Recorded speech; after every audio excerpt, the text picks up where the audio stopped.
Jadi bagaimana kita bisa tahu bahwa rumah itu sesuai dengan kriteria? Kalau kita mau tahu bahwa penjualannya, kalau ibu langsung ngomong, nanti saya diskusi sama suami saya, Hmm. tapi tidak sesuai dengan kriteria, itu udah pasti nggak mungkin beli.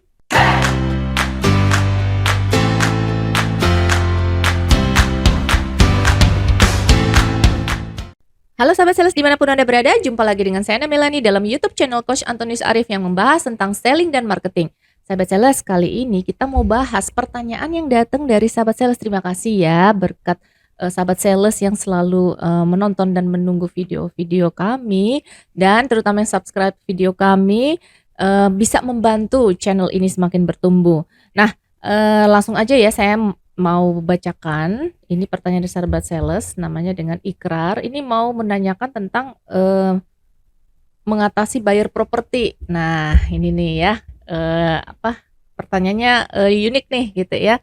Gimana sih supaya buyer yang sudah 99% itu sudah kelihatannya mau beli, ternyata nggak jadi ya. Ini kita pengen tahu nih, kita ngulik aja langsung ya dari Coach Antonius Arif. Oke, sebelum kita simak yang bincang-bincang ini lebih jauh, yuk kita lihat yang berikut ini ya. Sebelum Anda lanjut nonton video ini, silakan Anda subscribe, like, dan share kepada teman-teman Anda sehingga channel ini bisa bertumbuh. Halo sahabat sales, dimanapun Anda berada, jumpa lagi dengan saya, dan saat ini sudah ada bersama dengan saya Coach Antonius Arif. Halo Coach. Hai Ibu. Coach, gini nih, ada pertanyaan nih yang datang dari sahabat sales. Katanya ini sales properti ya. Jadi dia nanya nih, ini gimana sih buyer properti sudah 99% kelihatannya gitu ya, sudah mau beli, tapi mau izin dulu lah sama istri, anak, suami atau pasangan gitu ya. Jadi apa ada tips dan triknya nih Coach Arif supaya mungkin dari yang 99% yang kayaknya sudah sedikit lagi beli gitu ya, bisa langsung jadi gitu. Saya mau menjawab, inilah menurut saya selama pengalaman saya dunia sales, seorang sales selalu berasumsi customernya udah ngebet, customernya mau beli. Ya kan? Mereka selalu berasumsi customernya udah ngebet 99% beli. Kalau nggak beli itu kesannya berarti seakan-akan, oh bukan salah gua loh. Orang yang nggak beli berarti gua nggak hoki gitu loh. 1%-nya kesannya hoki. Tapi Nah, kalau gitu tahu dari mana Nah, sih 9% itu dari yang mau baru beli? saya mau tanya, Oh, Ibu. oke. Tahu dari mana? Sedangkan pengalaman kita dalam dunia penjualan, kalau diperhatikan, kita dari awal sudah tahu ini bakal closing apa enggak. Betul nggak, Bu? Karena setiap penjualan ada ciri-cirinya sebenarnya, Bu. Ya kan? Kalau ciri-cirinya nggak dapet, bagaimana kita bisa tahu bahwa itu 99%?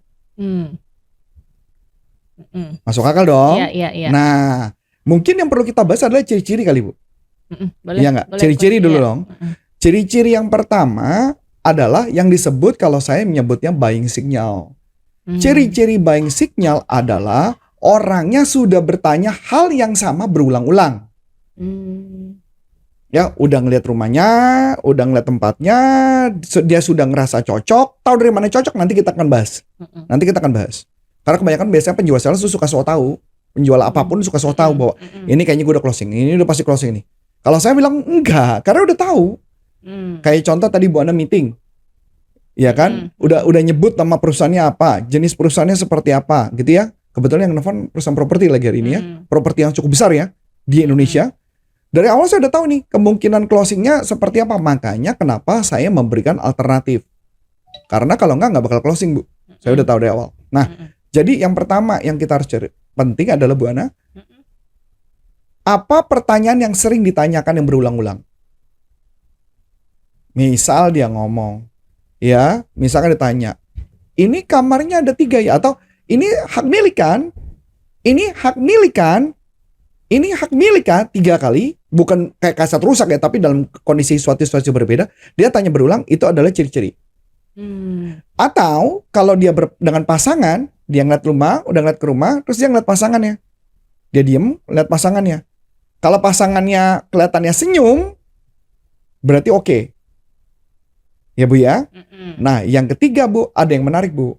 Ada yang kita bisa melihat bahwa dia tertarik atau enggak ketika kita nyebut harga. Ini saya belum pernah sharing nih Bu sebelumnya Bu. Misalkan contoh, saya ngomong harganya. Coba Bu Ana nanya sama saya, harganya berapa nih Pak? Harganya berapa Pak? Saya bilang 2 miliar.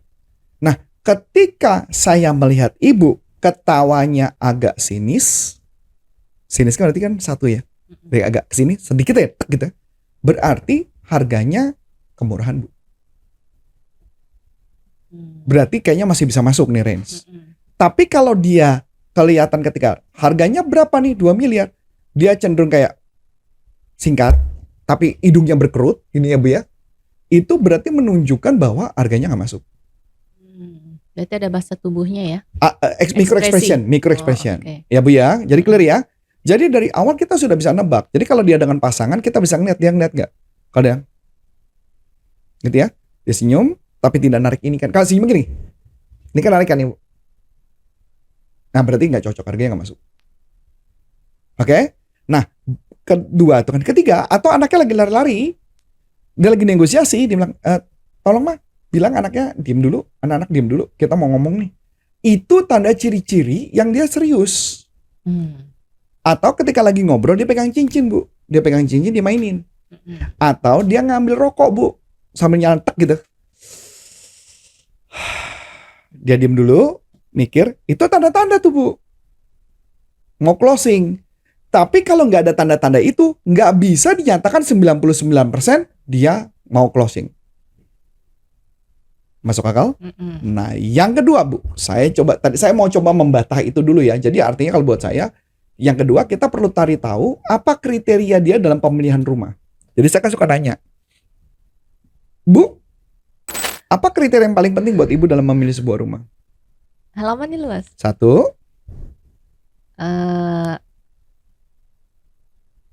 langit-langitnya tinggi. 2, ada ruang keluarga. ada ruang keluarga. 3 ya Bu ya. Nah saya tanya nih, dari 3 tadi teman-teman saya akan tanya lagi, Bu, saya tahu 3 itu penting buat Ibu. Oke, dari 3 itu Bu, mana yang paling terpenting dari antara 3 itu Bu? Ada ruang keluarga. Ada ruang keluarga. Nah, ruang keluarga kan? Nah, kemudian ketika saya ngasih lihat rumah, halamannya luas, langit-langit tinggi, tapi nggak ada ruang keluarga dan nggak mungkin ada ruang keluarga. Kira-kira Ibu tertarik membeli nggak? Enggak. Nah, itu maksudnya Bu. Jadi bagaimana kita bisa tahu bahwa rumah itu sesuai dengan kriteria? Kalau kita mau tahu bahwa penjualannya, kalau Ibu langsung ngomong, nanti saya diskusi sama suami saya, tapi tidak sesuai dengan kriteria, itu udah pasti nggak mungkin beli. Mau 99, jangankan kita 99, ngomongnya 99,999 tanggung Bu. Karena tidak sesuai dengan kriteria. Sampai sini oke? Sekarang saya mau beri contoh. Bu, ada ruang keluarga. Oke? Halaman kecil. Langit-langitnya nggak terlalu tinggi. Ibu beli nggak? Ada ruang keluarga. Ya. Nah, itu maksudnya Ibu. Seorang sales wajib bertanya apa kriteria dia dalam pemilihan sebuah rumah. Jadi kita bisa mengindikasikan ini sesuai nggak dengan kriteria. Kalau dia nggak sesuai kriteria, bagaimana kita bisa tahu itu 99%?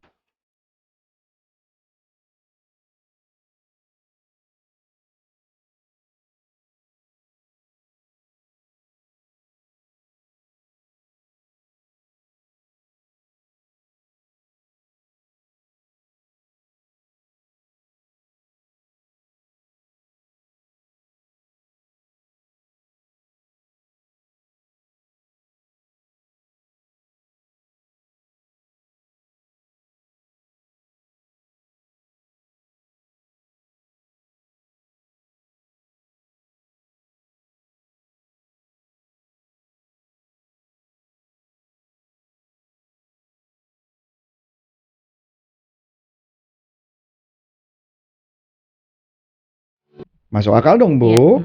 Dua ya. Ya, jadi yang pertama tadi ekspresi ya. Kalau tadi buying signal. Maksud saya gini, saya mau ngebantah yang para sales yang Ibu setuju juga mengatakan, tahu di mana 99? Karena para sales suka tahu mengatakan, mohon maaf nih para sales, saya ngomongnya pahit aja sih gitu. Bahwa banyak yang mengatakan, oh gue udah yakin banget ini bakal confirm nih gitu lah ya. Totonya semalam dia lagi jalan kesenggol sama kucing, dia nggak jadi deal. Nggak gitu juga kali, hello gitu loh maksudnya. Artinya kita perlu tahu apa kriteria yang paling penting. 3 kriteria itu, misalkan contoh tadi 3 kriteria, ini saya tambah lagi. Tempat rumahnya Bu ya, nggak ada ruangan untuk keluarga, halaman nggak luas, Langit-langit nggak tinggi, deket pasar, Bu. Saya ngomong sama ibu, Bu, ibu kan suka masak dong, Bu. Yang penting kan deket pasar. Ibu bilang, betul juga. Iya nggak? Tapi pertanyaan saya, beli nggak? Enggak. Tapi kan saya bisa mengaku, kan ibu bilang betul juga. Katakan berarti feeling saya berarti tepat dong, ibu 99%. Tapi kenapa ibu bilang nggak? Enggak, karena bukan kriterianya. Itu maksudnya, para sales suka maksain kehendaknya dia ketika jualan properti apalagi. Baru 2 nih coach. Berarti tadi 2 ya. Jadi pertama, jadi kalau tadi tentang basic, jangan saya mau mengatakan mitos bahwa mengatakan itu udah pasti beli. Yang kedua, saya cuma mau mengatakan bahwa Anda harus sesuai dengan kriteria dia. Kalau mau jualan sesuai dengan kriteria. Sebelum maju, saya akan tanya kriteria apa yang paling penting dari seluruh kriteria, mana yang sangat super paling penting, dan itu yang akan saya tanyakan di awal. Oke? Nah, yang ketiga nih Bu, buat saya ketika menawarkan sebuah properti atau melihat sebuah rumah, ketika dia sudah ngeliat, sudah oke, sudah selesai, saya akan tanya lagi, balik lagi Bu, ke rumah itu. Ibu tadi udah ngeliat rumahnya kan Bu ya? Nah, menurut Ibu, rumah ini kan tadi Ibu udah lihat ya, ruang keluarganya segitu. Iya kan Bu? Nah, menurut Ibu, ruang keluarganya ini cocok nggak dengan keinginan Ibu? Kan 3 pilihan ya, iya, biasa aja, atau enggak sama sekali. Betul nggak Bu? Kalau dibilang enggak, ya berarti kan kriterianya sudah dibantahkan. Masa saya mau bantu bikin plaksa kosi kan nggak bisa Bu. Masuk akal? Ya, kemudian saya tanya lagi, Bu, bagaimana menurut Ibu pekarangan yang ini? Apakah menurut Ibu sudah cukup luas menurut Ibu? Kalau dijawab, oh sudah cukup luas, berarti sesuai kriteria dong. Bagaimana dengan langit-langit rumah ini menurut Ibu? Udah cocok belum Bu? Dia bilang, oh sudah cocok. Tapi kriteria utamanya enggak, maka otomatis itu bisa membatalkan dia membeli. Makanya tugas saya ketika menawarkan sebuah rumah, saya harus ngajak orangnya ke tempat, ke lokasi, dan minta pandangan Ibu. Gimana pandangan Ibu mengenai 3 kriteria tadi? Semua ini sesuai apa enggak? Itu cara kita sebelum ke istri atau ke pasangan. Kalau itu sudah sesuai dengan kriteria, terus Ibu bisa ngomong, saya mau bicara sama pasangan saya dulu ya. Saya akan tanya sama dia, menurut Ibu, ya, suami Ibu kira-kira akan suka nggak dengan ini rumah? Nanti tulus kan Bu? Daripada nggak closing juga kan? Tanya aja, menurut Ibu ini sesuai nggak kriteria dengan suami Ibu? Kayaknya enggak ya, suami saya kayaknya agak, paham maksud Ibu? Nah, berarti dia nggak sesuai. Bukan 99% tadi, balik lagi. Karena keputusan membeli kan di suami istri. Ya dong, makanya kenapa kita tanya. Kayaknya enggak. Kalau saya boleh tahu, kalau saya akan tanya, kalau saya boleh tahu, kriteria apa sih yang kelihatannya sama suami kelihatannya kurang cocok? Saya akan tanya. Dia misalkan dia nyebut, oh suami saya butuh dia buat bisa olahraga gitu misalkan. Atau olahraga pagi dan sebagainya. Nah, kira-kira saya akan menjawab apa untuk mengatasi keberatan itu? Oh, Bu, kami justru perumahan ini punya rencana mau bikin jogging track. Berarti menjawab dong? Iya. Oke, jogging track. Memang jogging tracknya belum ada. Dan ini ada di dalam side plan yang memang kita akan rencanakan, Bu. Sebelum Anda lanjut nonton video ini, silakan Anda subscribe, like, dan share kepada teman-teman Anda sehingga channel ini bisa bertumbuh. Pasti ditanya kurang lebih kapan? Kurang lebih rencana mungkin bisa sekitar 3 bulan lagi atau 6 bulan lagi untuk jogging tracknya. Gimana Bu kalau kita undang pasangan Ibu untuk melihat juga rumahnya, mungkin biar kita bisa dapat satu idea. Nah, itu cara jualan yang elegan dari teknik perumahan. Ya. Kalau misalnya dia bawa anak, mungkin orang tua ya. Nah, itu mungkin kita harus cari tahu ya siapa yang butuh rumah itu gitu kali Coach ya. Betul. Jadi balik lagi, tapi gini Bu. Ini pertanyaan bagus sih. Kalau ke anak, itu biasanya yang tricky itu keputusannya bisa ada 2 Bu. Bisa orang tua juga ngambil keputusan, bisa juga anak. Tugas kita adalah setiap kriteria-kriteria mereka itu kita harus kumpulkan jadi satu, dan itu harus menjawab semua dari 3-tiganya. Jadi kita tanya juga kriteria anak ya. Kriteria ya tergantung yang mau beli siapa misalkan. Yang mau beli atau anak, yang mau tinggal di rumah itu siapa? yang mau tinggal di rumah itu siapa, kriterianya apa, dan kriteria orang tua apa. Kalau orang tua bilang, buat saya mah nggak masalah, yang penting nggak jauh dari rumah saya. Biasanya kayak gitu kan? Ya kalau mama nggak jauh dari rumah saya, atau dia bilang, buat saya mah nggak masalah, yang penting budget masuk. Paling gitu kan orang tua. Betul kan?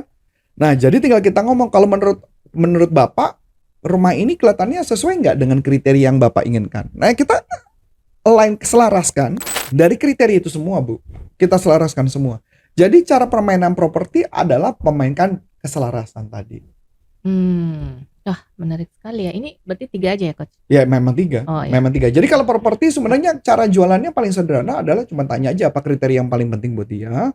Kriteria itu dipegang, kriterianya itu kita cari rumah yang sesuai, kemudian itu yang akan ditawarkan. Kita sederhana aja kayak contoh. Kita kan punya rumah juga sama, Bu Ana. Yang penting buat kita apa?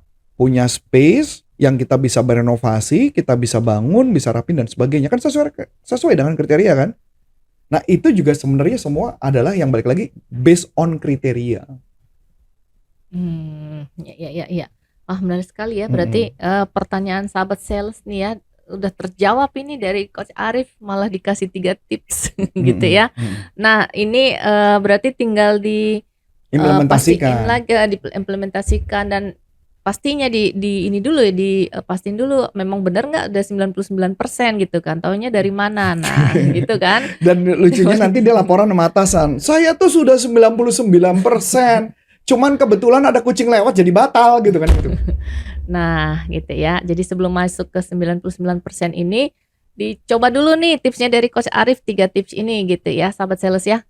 Oke, Coach Arif, kalau ada sahabat sales yang mau belajar mengembangkan diri tentang selling gimana ya? Bisa masuk ke corporaconsulting.com dan nanti bisa mengundang kami, tim kami. Kami per hari ini punya tim trainer yang khusus juga untuk properti, untuk B2B, untuk insurance, perbankan, industrial, dan banyak lain, bahkan project-project based dan sebagainya. Kita punya tim yang memang sangat kuat. Jadi tim kami adalah tim para juara. Jadi semua tim itu kita bisa kontak ke kita, nanti kita bisa ngobrol dan kita bisa memberikan suggest. Tapi kalau Anda ingin ikut platform pelatihan kami, bisa masuk ke pastiprestasi.com dan tunggu sebentar lagi nanti di bulan Januari, di bulan Desember kita akan buka sekolah yang namanya salesuniversity.id. Di itu sekolah resmi, mudah-mudahan dapat approval dari P&K, berarti sekolah non formal pertama dunia penjualan, sehingga bisa ngebantu kompetensi Anda menjadi seorang sales. So, akhir kata saya Coach Antonius Arif dan saya Melani. Mengucap banyak terima kasih, sukses buat Anda, sampai jumpa. Salam performance.